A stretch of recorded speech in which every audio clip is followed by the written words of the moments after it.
Hello and welcome to LOL JAX Artist Corner. I'm your host, Monique Madrid, and today we have a very special guest, Jermaine J. Williams.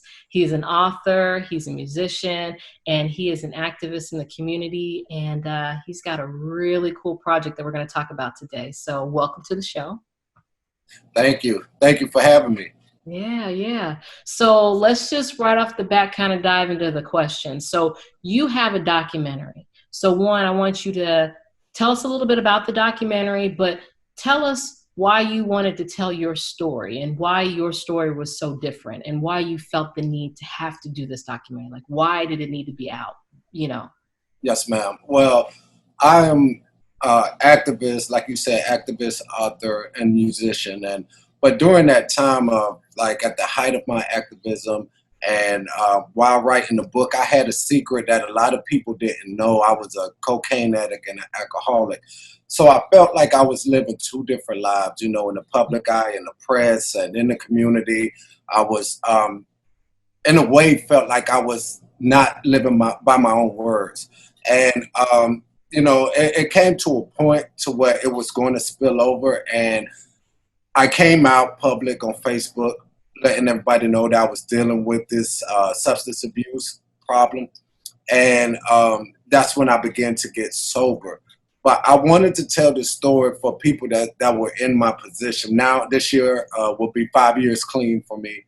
And I want people to understand that, it's never over. As long as you have breath in your body, things can happen. And when you have strong gifts, at times, they're gonna flash through the troubles of addiction. Like I wrote my book on cocaine and alcohol. I wrote, and I was doing so much activism and making such good music. At that time, it wasn't Christian music, but I was still making so many great moves and being in the spotlight. But that shows flashes of what you really could be. And I just want to show people when you get to that part where God allows you to be and wants you to be, it's greater than what you would even think. And those flashes that you show with your gifts through substance abuse or addiction can be not only flashes, but it can be a reality 24/7. Okay, that's beautiful, by the way. So before we get to the next question, can I piggyback off that? You Sure. said you told your story on Facebook. Yes, ma'am. How scary and how freeing was that? Well, it was scary because social media is a platform for judgment. Yeah. And, it was very scary. And I just didn't want people to think that I was 100% living a lie. Like I didn't believe in those things that I said or the moves that I made. I didn't believe in bringing the community together because of addiction. I think I was able to fight so hard for what I believed in because I was a product of the bad things I was fighting against. It was very scary. I was scared of the judgment. I was scared of people that would throw me away or wouldn't, I couldn't come back from it. But it turned out to be very inspiring. It went somewhat viral because at this point, I think when I told my story, I was 30 days clean. And it was still new. 30 days for an addict is a long time. 30 days for people who don't understand the disease of addiction, it might as well be 5 seconds. So it was really scary, but it was free. Like they said, I never really understood the cliche, the truth shall set you free into that moment. Got it. So when I watched this documentary, I got to know a little bit more about how well known you are for your music as a rapper, and how you went from doing rap where it was similar to Bone Thugs and Harmony to being into the Christian form of rap, which is very popular today and very vital and very outreaching, and it is a purpose in itself. But there's another side to you. You have this activist community leader side. And I just kind of wanted you to touch on how you were able to change one purpose and in addition, line it and go down another lane with a different purpose, but it all worked together. Like, how were you able to just have that blend together and make that work organically for you and what you wanted to do for the world? Well, I think, there's a saying, jack of all trades, but master of none. And I don't really believe in that saying. It was always in me. The activism was always in me. When I was 7, I lost my dad. And my aunt, this was around the late 80s, and my aunt was uh, associated with the Nation of Islam. And she told me at that time, you're going to need a man to look up to. And she gave me some readings, some books and some materials on Malcolm X. And I began to read about him about 7. And that has become like my father from the grave, so to speak, from that moment. So it was always in me. Even at times I was making like street music or whatever, I will always have one song on the album that's dedicated to like liberation. And I don't want to compare myself to Tupac or anything, but in that aspect, Tupac made a lot of what some people say contradictions, because he'll have a song like calling girls bees, and then he'll turn around and make songs uplifting females. So it was more so to that aspect, but it has to be in the road one day. You're going to have to pick a side, because you can't be a contradiction forever and send mixed messages. So I think that I would have to give that give all that credit to God for making all that flow, and for me being able to channel that way, even though I had so many other things going on. Now, random question. So in this documentary, it talks about the importance of learning Black history in school and just in your journey. And I know I didn't really get to hear it in school, but I was very blessed to where my parents had a Black history board game. They had books, like they always had it to where it was at my disposal to learn it. And I even felt more inclined because I got to do it my way and pick and choose who I wanted to read about, George Washington Carver. And, I wanted to learn all about, Bessie Smith. And, just I got to pick the lanes I wanted to do. How vital is it for young children now of color to necessarily, one, hear it in school? How vital is it to be in schools? But 2, if they don't get it in school, how vital is it for parents to try to incorporate it in their own way for the children growing up? What do you think will come from it by learning about their history? I think it's very, very important. I was just like you. We had that same board game, I believe you're talking Yes. about. And if you go to my grandmother's house, there's so many Black pictures everywhere. We have Malcolm, we have Martin, we have Sojourner Truth. We have so many people there. When I was in the 5th grade, I was in the newspaper. They had a bank there had a contest where they had, and I'm sure you've seen this Last Supper depiction with the Black leaders sitting around the table. If you haven't, I'm sure you could Google it. But I was able to name each person. They wasn't well-known leaders. And my family drilled me on it. I come from a family that they feel like it's important to know all of your past. And that's why I think it's important for children today.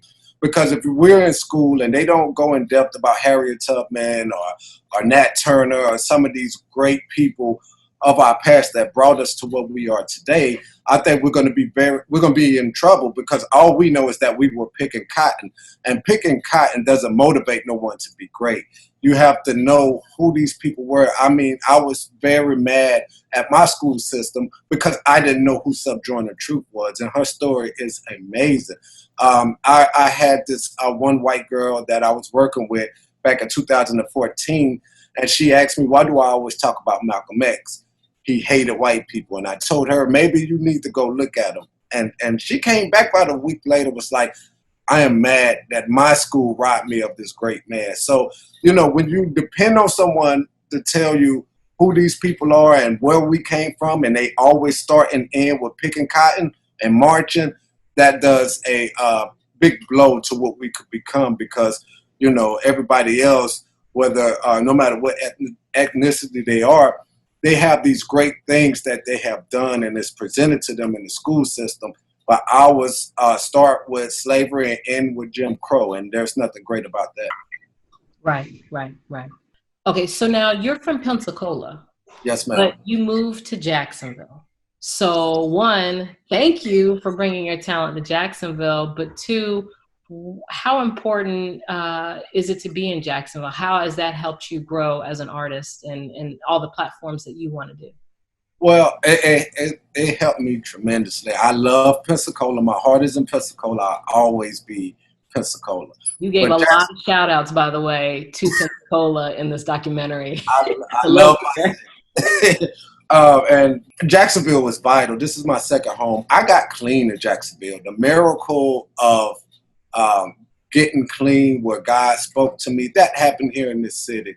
Um, I was rooted in Jacksonville. I mean, excuse me, in Pensacola, and I feel like I was watered in Pensacola, but I sprouted in Jacksonville. A lot of things that Jacksonville offered to me, it did nothing but enhance what I've learned in Pensacola. So just to get the best of those two great cities, it's amazing.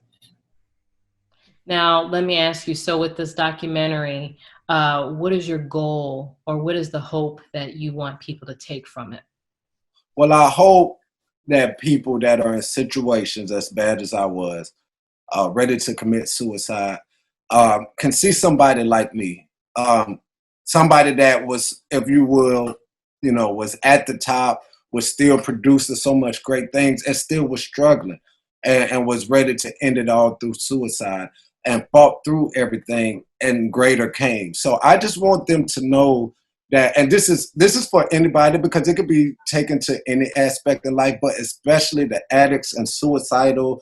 I just want people to know that there's hope. The people that's contemplating suicide, thinking that, addiction, they've been in this fight for 5 to 20 years, that it can happen.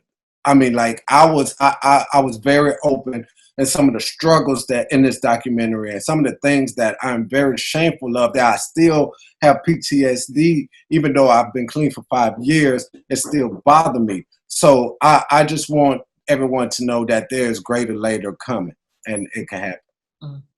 Mm. Before we talk about, how they can find you and the title of this project, one, I just wanted to personally tell you, um, I'm glad you did not commit suicide. Your life is more vital than you think. And not only just for your kids, but the fact that you went above and beyond. Because it's one thing when you're just like, I got to do this for my kids. And that would be enough, right? But it's a whole nother thing that you're saying, that I'm thinking of the community, I'm thinking of other people's babies, I'm thinking of the future, and I'm just thinking of the world in general. So that's a testament to your kind spirit. And it's a testament to the type of man you are and became, not only through just Christianity, but apparently how you were raised too. And it is very vital, if anybody watches this documentary, how much your family and friends were rooting for you in the midst of and when you came out of all that you came through. So one, I just wanted to personally tell you that. And now that I've gotten off my platform, I would love for you to tell us, so that way Jacksonville and Picola, we love you too. No, but tell us how we can find you, the name of your documentary, any other projects, just all of it. Okay. Well, thank you again. Thank you for having me. Thank you for telling me that, and I appreciate it so much. On Instagram, it's Maine the Baptist. Uh, on Facebook, it's Jermaine J. Williams, and also Maine the Baptist, and Twitter, Maine the Baptist. YouTube as well. Um, Also, the name of my documentary is "I Had to Change: The Story of Jermaine J. Williams." You can get updated on releases and everything that I'm doing with that documentary at IHadToChange.com. Also, my book is called "My Brother, the Devil, and Me" by Jermaine J. Williams. It's somewhat of a fictional story on the Book of Revelations. So that's I got to get you a copy too as well. And also, my next project is far off, but I'm working on another documentary, and it's called "The Thin Line Between God and Jesus," where we explore the relationship and the distance of the two entities. So. All right. All right. Well, you got a lot of things down the road for you ahead of you. And I appreciate you taking the time to come out and be on our little program. So thank you. And everybody, thank you for watching. And we are out. Thank you.